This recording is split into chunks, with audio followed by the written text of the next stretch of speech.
Thì hai bé này tặng cho anh mà anh tặng lại cho một xì mà về nó dốc với vợ 5 xì được 4 xì làm quỷ đen.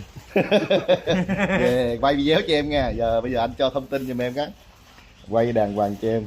Nói chung đàn ông với nhau quỷ đen là bình thường đúng không? Miễn về yêu thương nuôi là được.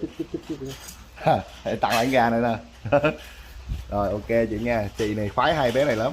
Gọi điện xin phép vợ rồi, vợ cho 5 xì. Rồi ok vậy nghe cả nhà. Rồi giờ anh trên thông tin của anh đi. Cách nhà cũng hình như 8 km phải không? 8 đâu 15 cây. 15 km. Rồi, 15 mà nãy cho 8. Má 15 cây Chưa thành quá trớn luôn. 15 cây. Không có nào ngập hết. Đó nha, về ở với chủ nha, đó coi cô này, đây cô này đó. Rồi ở chủ nha, ok Rồi, chưa? okay, đó nó đang trốn này, đó đang chui trốn này. Đó. Con đây con. Dạ.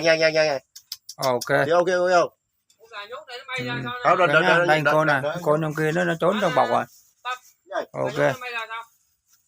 Bỏ lòng mà